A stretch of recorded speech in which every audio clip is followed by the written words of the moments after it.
Eh bien, d'abord mes remerciements pour cette initiative, très belle initiative, que nous souhaitions déjà depuis quelques années. On en avait parlé dans des colloques à Roubaix dans les années 2000, et c'est très bien que cette initiative prenne corps maintenant. Alors, mon intervention va consister à,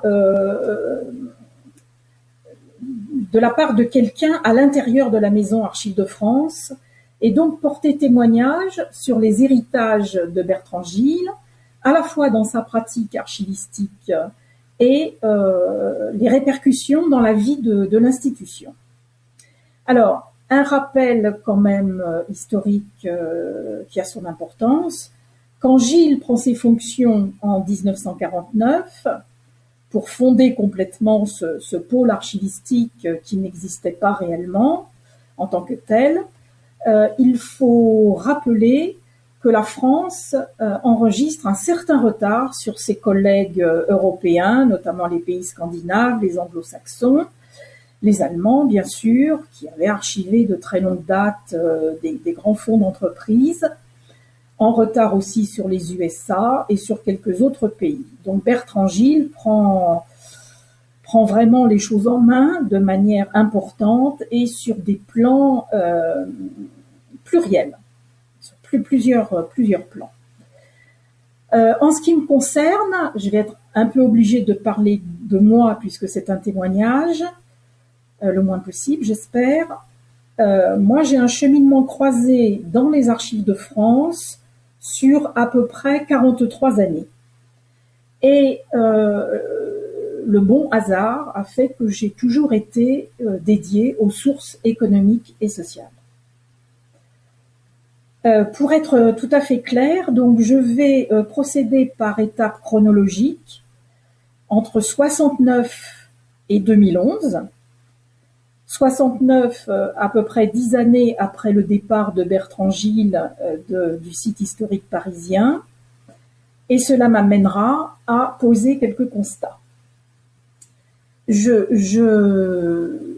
Doté d'un BTS de secrétaire de direction, je ne connais rien ni au ministère des Affaires culturelles, ni aux Archives de France, ni à l'archivistique, bien évidemment. Et j'ai fait un bac moderne philo. Le BTS prévoit 3 mois de stage au terme de sa dernière et deuxième année, de 3 mois, de mars à juin, et dans l'égrainement des stages possibles en grande entreprise, qui avait propulsé ce BTS, qui le voulait absolument, arrive un mot magique, ministère des Affaires culturelles, dont je ne sais rien. Ce que je sais, c'est que je ne veux pas travailler pour un patron. Bon, cette formation de BTS était une manière d'arriver au bout d'un cursus que me permettaient mes parents, la situation de mes parents. Donc, j'arrive en 69 d'abord au service des renseignements, qui va me permettre de faire un rapport de stage intéressant parce que auprès de Lucie Favier, je peux décortiquer les missions de la maison et son historique, bien évidemment. Et puis aussi, je vais pouvoir comprendre ce que c'est l'aval des archives, c'est-à-dire cette restitution pour tous ceux qui veulent bien franchir la porte, puisque la loi stipule que c'est en accès, selon les règles, en accès pour tous les citoyens. Après ce temps passé, bref, chez Lucie Favier, une bonne année, alors, je note une première anomalie déjà, à ce moment-là. Après le tour de piste du rapport de stage, je suis plus directement affectée comme vacataire donc auprès du service des renseignements, et je suis affectée à la nouvelle salle de lecture Clisson qui ouvre, qui était une vraie nécessité. Mais c'est la salle de lecture des fonds anciens. Donc je ne connais pas le latin, je ne peux pas aider un chercheur à décrypter un grimoire, la paléographie m'est complètement étrangère, et je me dis, vraiment, je suis pas vraiment la bonne personne sur cet emploi-là, même si le fonctionnement de la salle de lecture, la course dans les dépôts historiques aux déplacés sans fiche pour aider un magasinier à retrouver le bon document, le bon carton, le bon registre, était plein d'intérêt, plein de plaisir, voilà. J'arrive chez Isabelle Brault entre 70 et 73, donc l'archiviste qui a succédé à Bertrand Gilles. Je passe le concours de sous-archiviste en catégorie B niveau bac, puisque le BTS là n'est pas dans les filières encore des schémas statutaires de la fonction publique. Et je m'aperçois très vite que n'étant pas sortie de l'école des chartes, ce sera mon bâton de maréchal. Je ne pourrais pas, dans l'état où était le ministère de la Culture en ce début des années 70, faire mieux. Ça me pose en moi-même une question. D'autant que je commence à militer à la CGT puisqu'on est sur toute la lancée de mai-juin 68. Alors qu'est-ce que j'observe chez Isabelle Brault? D'abord une femme chef de la section parfaitement dédiée à ses missions et très volontaire et très passionnée et très intéressante, avec des effectifs, la pauvre, un magasinier, une sous-archiviste complètement repliée sur elle-même en fin de carrière, à qui on ne peut confier que la série 65 AQ, qui est la série qui recense les articles de presse économiques, et qui le fait très bien, mais qui ne veut pas faire autre chose.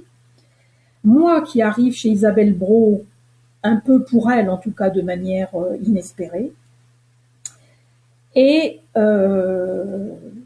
puis un ou deux vacataires, très faible nombre, les mois d'été, de juin à fin août. Donc, je m'aperçois que les moyens n'y sont pas, d'autant que Isabelle Brault me fait visiter tout son domaine. Je m'aperçois que les archives économiques, ce sont des masses énormes pour la plupart des cas. Et en plus, les plus grandes masses, je ne vais pas les voir à ce moment-là, parce que tout est stocké dans le château de Pierrefonds, par exemple la Banque Rothschild, par exemple la Banque de l'Algérie, qui était rentrée par bateau, et où Isabelle Brault, à Pierrefonds, ouvrait les palettes, où s'entassaient, bien ficelés, carrément les tiroirs des secrétaires de la Banque de l'Algérie, où elle retrouvait les carnets de rendez-vous, les carnets de balles, les bas et les tubes de rouge à lèvres. Donc tout était à faire sur ce fond-là. Je partage le bureau d'Isabelle Brault, ce qui a été intéressant parce que nous pouvions converser et je pouvais lui poser des questions à chaque moment utile. Et puis, étant dans son bureau une partie du temps, j'avise des inventaires d'une écriture magnifique, manuscrits, rangés les uns derrière les autres par numéro de série AQ.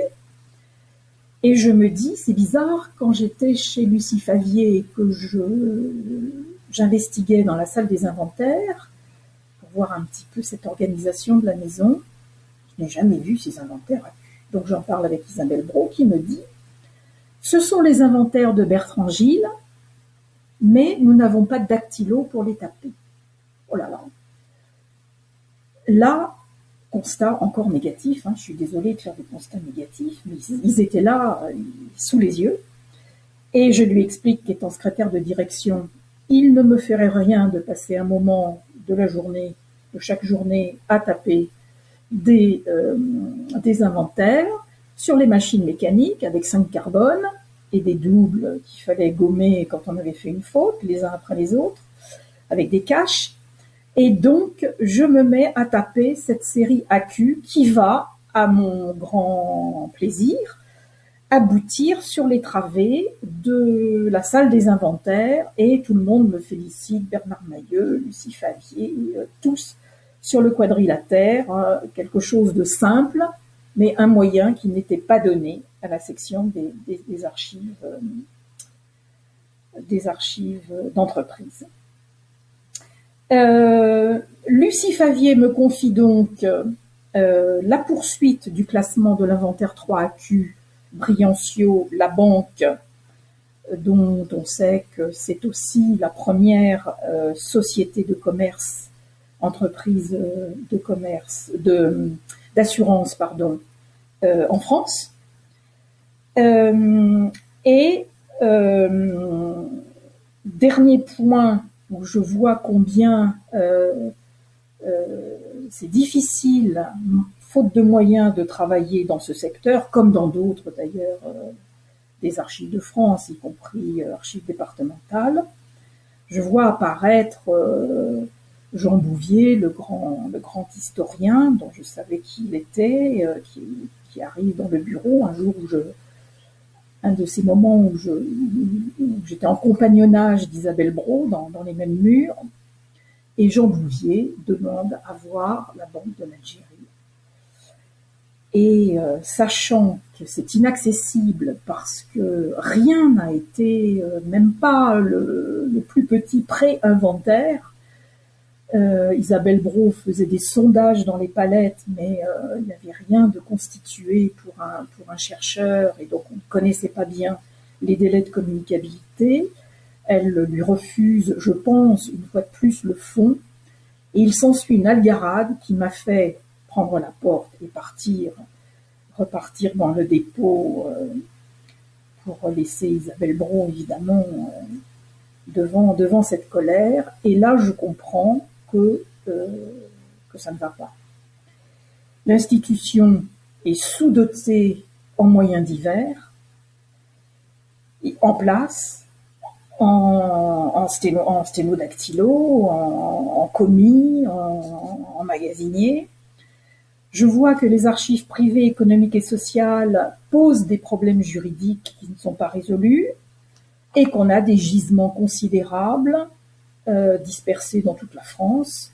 Je sais qu'il y a le réseau des archives départementales, mais tout cela m'interroge.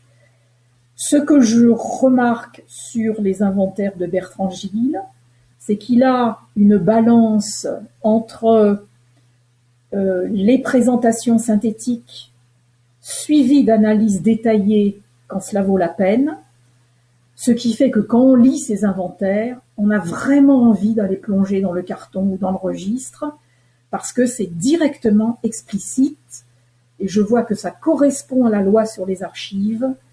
Elles sont pour tout public au moment où c'est communicable.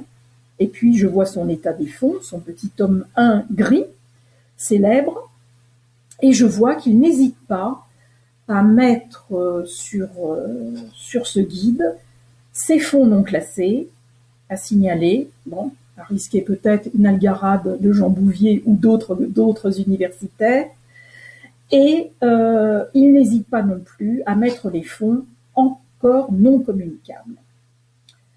En 1950, il souligne déjà la nécessité de faire le recensement des travaux historiques sur tel ou tel sujet, et à côté du recensement des travaux historiques, des sources disponibles dans le réseau des archives, et même plus largement ailleurs. Il écrit cela en 1950 dans Les sources archivistiques de l'histoire de la vigne au Moyen-Âge. Il lance l'idée d'enquête au moyen de questionnaires interdisciplinaires. Ça, moi qui ai une formation de philosophe, ça me parle immédiatement. Je me dis qu'il faut aller au-delà du champ strictement historique et strictement archivistique, et se lancer effectivement dans une grande étude interdisciplinaire, dans de grandes études interdisciplinaires. Il cherche le travail en réseau, mais pas que, au-delà.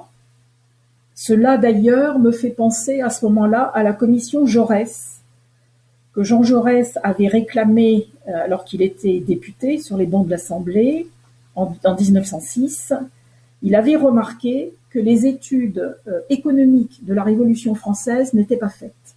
Ce qui est quand même un gros problème, puisque on sait que les fondements d'une révolution, c'est aussi pour beaucoup les composantes économiques et la situation des gens.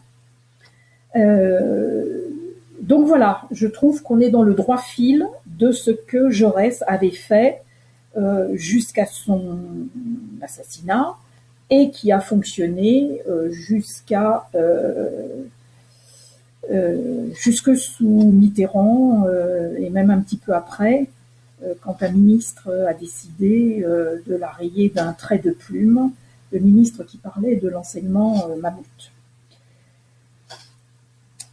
Gilles, en 1953, fait aussi paraître plein d'articles, mais j'ai relevé dans son article dans Archivum, la revue internationale des archives, il faut esquisser un plan de normalisation pour le microfilmage des archives. Étant devant des masses économiques énormes, il se dit que le microfilmage sera un moyen de ne pas manger trop vite trop de place dans les magasins d'archives, et il propose de créer des centres dans chaque région. Cela ne se fera pas. Donc, étant sur un butoir de carrière, alors que j'ai très envie de rester au ministère des Affaires culturelles et de surcroît aux Archives de France, mais happé par la CGT, puisqu'on avait dès 1970 des droits syndicaux en foultitude, magnifiques. On a été la première section syndicale CGT, celle des archives, à faire grève 48 heures après la parution de la circulaire du 14 septembre 70 de Jacques Chaban-Delmas, réglementant tous les nouveaux droits syndicaux pour toute la fonction publique de l'État. Donc 48 heures après, on était chez André Chanson en lui disant on se réunira tous les jeudis à 16 heures, et puis on fera les assemblées générales sur le temps de travail, et puis tout y quanti.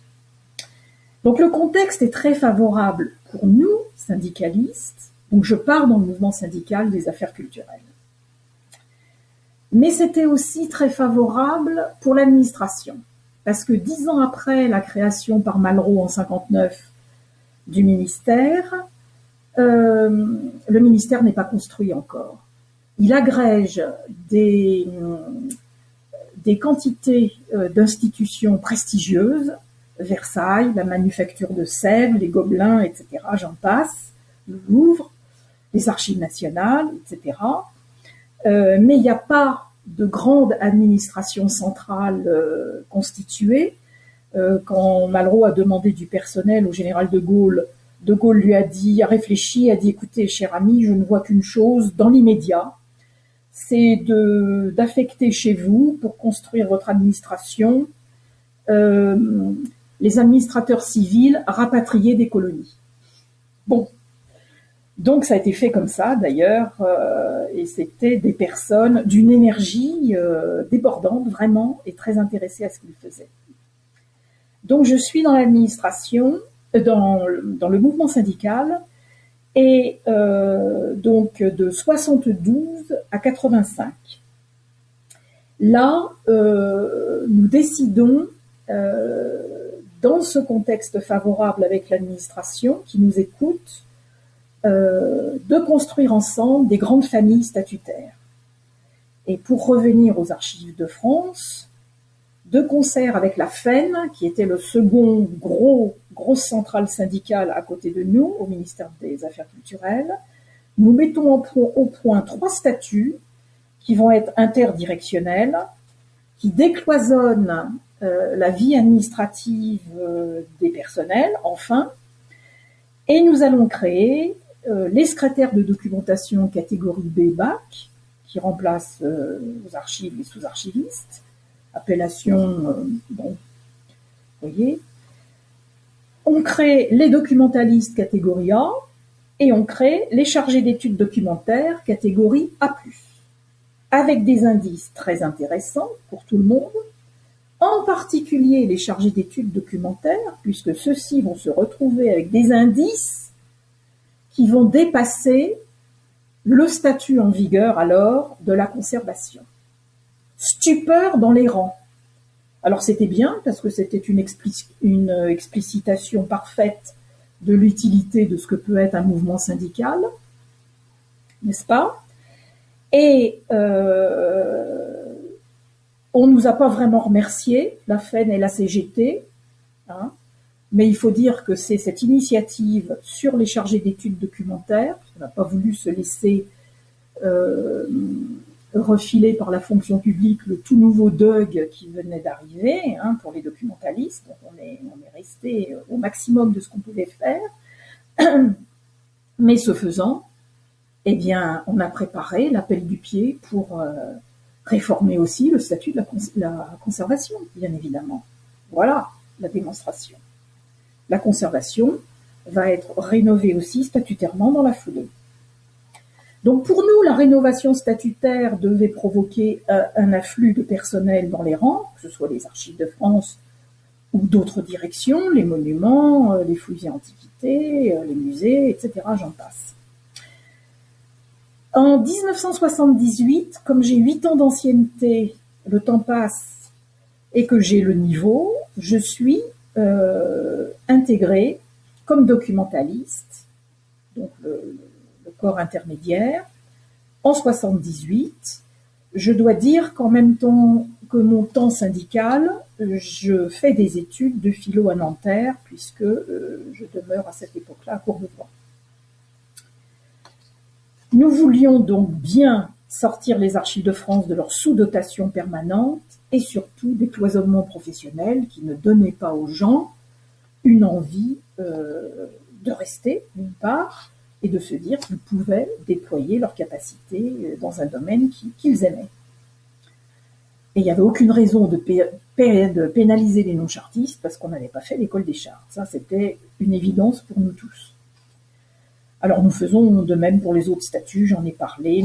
Les métiers d'art aussi. On a refait une filière entière des métiers d'art parce que en 59, il y avait une CAP pour 6 ou 7 céramistes d'art de Sèvres, par exemple, ou pour 12 lissiers des Gobelins. Bon, alors la fonction publique commençait à dire qu'est-ce que c'est que cette myriade de statuts dans un ministère qui n'est pas si important que ça. Je crois qu'on était en dessous des 5000 agents. Alors, encore un mot sur le statut de la conservation, pour dire que là, la fonction publique veillait au grain. Il était promis qu'il soit réécrit et revalorisé, ça c'était très net, mais à condition de se mettre en conformité avec le statut général des fonctionnaires de 46, avec lequel il n'était pas, il était dérogatoire, pour prévoir, en plus de sa filière naturelle d'école des chartes, de s'ouvrir au concours interne et de s'ouvrir au tour extérieur. Le tour extérieur étant appelé également la promotion sociale sur ancienneté et sur épreuve d'oral. Donc là, on était dans un décloisonnement total et on en était très content. Voilà ce que le mouvement syndical a su faire dans ces décennies 70, 85. Après, ça s'est un petit peu commencé à s'abîmer un petit peu. Mais les statuts sont encore là et c'est effectivement un bilan que je trouve prodigieux. Je suis admise, toujours permanente, je passe le concours externe de chargé d'études documentaires tout neuf. Je suis admise, ce qui me fait, par obligation de stage et d'être avalisé par la CAP, obligation de revenir dans la vie professionnelle des archives nationales. Donc je reviens comme chef de la mission des archives nationales placée auprès des ministères sociaux. Alors là, ce sont 2 monstres, le pôle travail, emploi, formation professionnelle d'une part, et le pôle santé, sécurité sociale d'autre part. je plonge illico presto dans des masses d'archives énormes, dans un début anarchique de dématérialisation informatique. Les secrétaires n'ayant qu'une idée, c'est de taper sur la touche annulation dès lors que le papier est classé et donné au chef de service. Et puis, il y a 6 cabinets ministériels à chaque fois que les gouvernements changent et ça n'est pas facile d'y aller collecter. Ces ministères sociaux énormes ont aussi des structures d'État déconcentrées hors de Paris. Je pense à l'école de la sécurité sociale à Saint-Étienne, je pense à l'école de la santé publique à Nantes. Donc nous allons faire des tableaux de gestion en masse et également des états des versements pour capter, vraiment quand on est en mission, on est sur la mémoire, sur le vif. Il y avait dans les ministères sociaux des vieux arriérés qui traînaient dans la cave, dont les commissions d'épuration du patronat qui n'avaient jamais été classées au sortir de la Seconde Guerre mondiale et que j'ai classées et envoyées à Fontainebleau. Et donc, quels sont les constats où je retrouve ce que j'avais vu chez Isabelle Brault en héritage de Bertrand Gilles? Nous, il faut d'abord qu'on se propulse hors de nos bureaux. Pas question de rester statique dans les bureaux, il faut aller démarcher tous les chefs d'unité administrative. En général, on a le cheminement grâce aux secrétaires. Mais il ne faut pas s'en tenir aux secrétaires qui peuvent nous dire beaucoup de choses et nous conseiller. Mais au-delà de la secrétaire, il faut voir le producteur, le chef d'unité administrative et au moins discuter 2-3 heures avec lui de ses missions et de ses enjeux pour y voir clair. Y compris dans les contours juridiques de ces missions qui nous fera entrevoir ce que doit être le délai d'utilité administrative. Donc, hors des bureaux, comme le faisait Gilles qui battait la campagne et qui allait voir les détenteurs privés d'archives économiques, il faut exiger de plus grandes étendues de magasins, ce que nous avons fait. Il faut exiger du personnel, puisque le missionnaire des archives nationales est envoyé tout seul en mission, à charge pour lui de monter son équipe. Il faut de multiples équipements, donc aux affaires sociales, les ministères sociaux, on a été gâtés parce qu'ils ont été, comme étant très gros, énormes, ils ont été dotés d'informatique très très vite, et nous avions des imprimantes à laser qui faisaient baver nos collègues du quadrilatère historique de la rue des Francs-Bourgeois. Il faut accueillir les versements, les prétrier très vite, accompagner cela donc de son tableau de gestion. Je crois quand j'étais 7 ans aux affaires sociales, j'ai compté en partant au bout de 7 ans que j'en avais fait à peu près 400. Dresser le bordereau et surtout, comme nous ne gardions pas les fonds pour nous dans nos magasins, aboutir à faire ouvrir la porte du site de Fontainebleau, qui était relativement neuf et qui avait un réflexe tout à fait naturel de ne pas se laisser déborder par des masses informes et inconnues. Donc par conséquent, il fallait, lorsque nous avions notre bordereau, notre circulaire de tri, il fallait remplir une fiche Aramis, qui était en somme une fiche de conversation avec le directeur de Fontainebleau, et attendre son accord. Donc il fallait mettre les dates extrêmes, les DUA, alors uniques ou modulés si on avait plusieurs sous-séries dans le même versement, le délai d'utilisation administrative, le sort final, échantillonnage, destruction ou conservation pour l'histoire. Et muni de tout ça, Gérard Naud nous disait oui. On était content parce que, en gros, nous envoyions à Fontainebleau, à peu près un camion, un gros camion de transport par mois. Si on enlève les 2 mois d'été, on était entre 9 et 10 camions annuellement, bourrés jusqu'au haut de la bâche. Un jour, j'ai eu un camion qui est arrivé sous la pluie et la bâche était un peu vieille sans doute. Il a fallu qu'à Fontainebleau, il procède au séchage. Vous imaginez. Bon, l'horreur. Mais ce sont des incidents qui arrivent.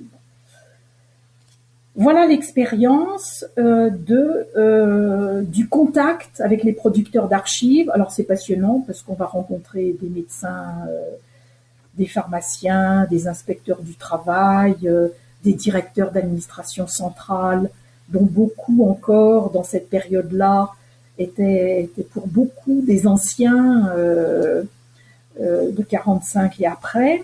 Donc un moment passionnant. Et puis, en 1994, eh bien, je deviens conservatrice au tour extérieur. Ça a un peu surpris des personnes aux archives qui s'intéressaient pas trop à l'activité syndicale, mais je dois dire que j'atteignais le tour extérieur en comptant mon moment passé dans le mouvement syndical qui comptait comme une affectation de carrière normale. J'arrivais au tour extérieur au bout de 25 ans de mon arrivée en 69 aux Archives nationales. C'est vous dire quand même qu'on a eu raison de se bouger. Donc je passe les 6 mois d'école du patrimoine réglementaire et je suis nommée à la direction des archives départementales du Val-de-Marne de 95 à 2002, dont je ne parle pas, puis à la direction des Archives nationales du monde du travail jusqu'à ma retraite en 2011. Et je retrouve Bertrand Gilles, Isabelle Brault et tous les continuateurs de la section des archives d'entreprise.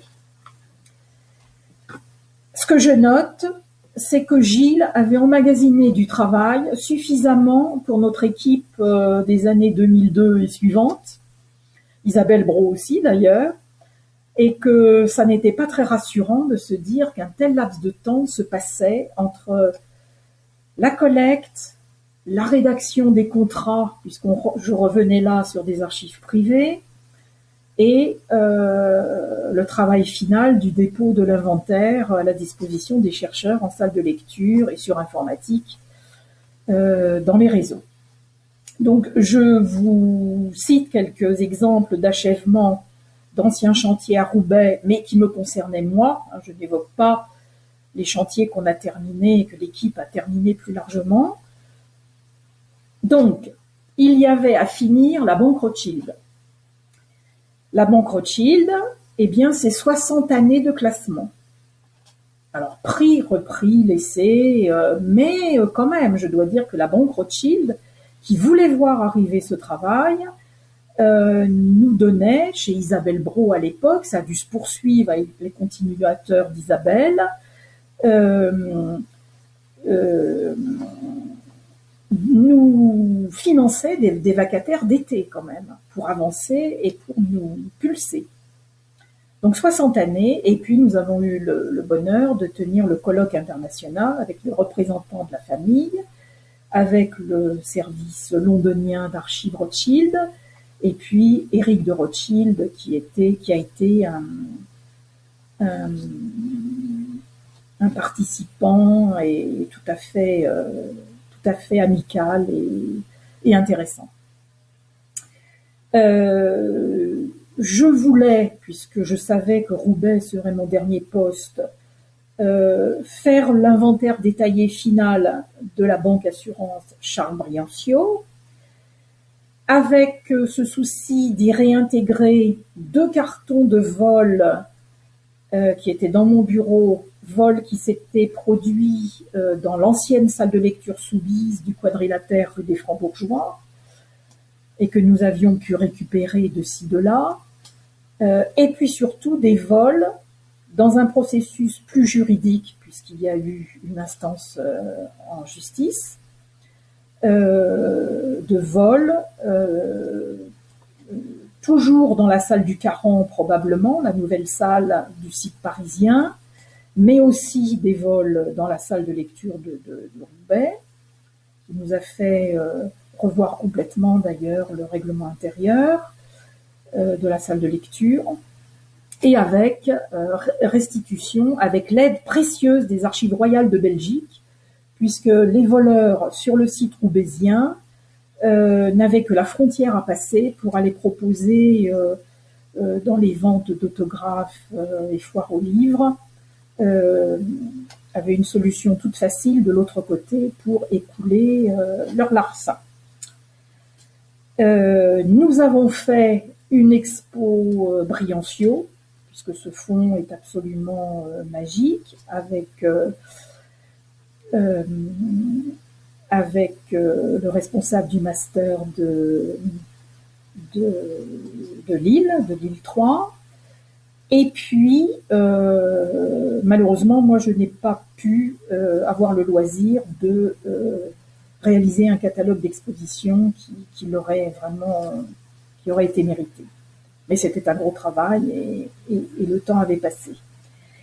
J'ai retrouvé dans la cave de Roubaix les séquestres de l'administration des domaines en 1945 concernant les sociétés commerciales de la collaboration économique. Pas les mêmes fonds que j'avais retrouvés, décidément je suis poursuivie, dans la cave du ministère des Affaires sociales. Là, c'était les instances judiciaires qui avaient été passées. Là, nous étions vraiment sur les dossiers même de ces sociétés dans le cadre de leur collaboration. L'inventaire détaillé n'avait jamais été entrepris, même si Bertrand Gilles les avait signalés dans son petit tome gris, dans son état des fonds. Et enfin, j'ai vécu une journée particulière en allant à la demande de la famille de Bertrand Gilles, de ses fils, après le décès de leur mère, dans leur maison des environs de Compiègne, au printemps 2007, pour le complément d'archives personnelles de Bertrand Gilles. Et c'est un complément de fonds tout à fait intéressant de ses papiers personnels et de sa manière de travailler. Et j'encourage tout le monde, tous les universitaires, à y aller voir. Il y a des publications et des tirés à part. Alors d'abord, on a trouvé des publications et des tirés à part en nombre très important, y compris l'état des fonds, tome 1, gris, en nombre fabuleux. Là, on a un peu déçu le fils de Bertrand Gilles qui nous accompagnait parce qu'on n'a rien pris. On lui a dit qu'il fallait livrer ça à une société de récupération de papier. Et puis, on était dans un véhicule qui n'était pas un camion. Il fallait que nous allions prendre ce qui était vraiment important pour les archives du monde du travail. Et nous avons pris énormément de dossiers sous le numéro d'entrée 2007, numéro 4, qui rassemble les dossiers de travail de la scolarité de Bertrand Gilles, de sa thèse d'archiviste, de son métier d'archiviste, de son parcours d'archiviste pendant 9 ans, de professeur d'université, de directeur de recherche à l'EPHE, de membres de sociétés savantes et de conseillers techniques à quelques reprises. Et je cite 2 initiatives intéressantes. Il a été au commissariat général au plan dans le groupe de travail technologie, croissance, progrès social. Je redis bien technologie, croissance, progrès social. Ça fait écho à la situation d'aujourd'hui. Très intéressant. Et il a participé aux discussions, aux projections sur le futur musée des sciences et de l'industrie à Paris. Toutes ces notes et dossiers préparatoires concernent la période 1937-1980. On peut dire que les archives du monde du travail, après les générations de collègues entre lui et nous à Roubaix, Roubaix est d'ailleurs un petit peu sa création, je dirais. Nous avons été au terme du processus de sauvegarde et ce fonds, donc 2007-4, fait suite à son précédent fonds plus administratif, le 182 AQ. Quelle sera ma conclusion, bien que j'ai été trop longue?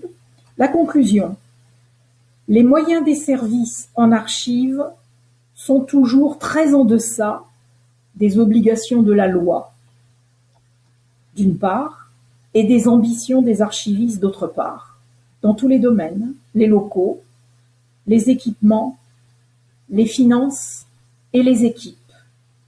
Et je fais partie de ceux qui, en matière d'archives, où effectivement faire un classement, lire un inventaire, plonger dans un carton, ce n'est pas que de l'intellect, c'est de l'émotion. Et je ne crois pas, même si c'est tout à fait important, au substitut total de l'informatique en la matière. Je livre ça à la réflexion des jeunes générations. Qu'est-ce que je lis dans les quelques articles archivistiques de Bertrand Gilles? Ses introductions à des inventaires ou ses propositions. Je lis de la solitude. Il n'avait pas les moyens de sa mission, or on s'extasie devant le personnage, tant il a fait de choses remarquables avec des cordes à son arc multiples, diverses, mais sa solitude quand même et sa déception d'enjeux non satisfaits au regard des masses contemporaines et des traitements scientifiques à y appliquer. Il plaide pour qu'on mette de l'argent, il plaide pour des coûts indispensables. C'est dans sa préface sur l'esquisse pour un microfilmage avec des centres en région. Il plaide pour les coûts dont il démontre les bénéfices en retour sur le long terme. Mais aussi, il plaide surtout, comme l'avait fait Jean Jaurès, pour des plans de travail concertés pluridisciplinairement qui multiplieraient les passerelles entre les sachants, les savants, les spécialistes, mais pour le citoyen, et pour le citoyen, je le dis, c'est ma conviction profonde, quel qu'il soit. Les inventaires doivent être explicites. Voilà, merci de votre attention et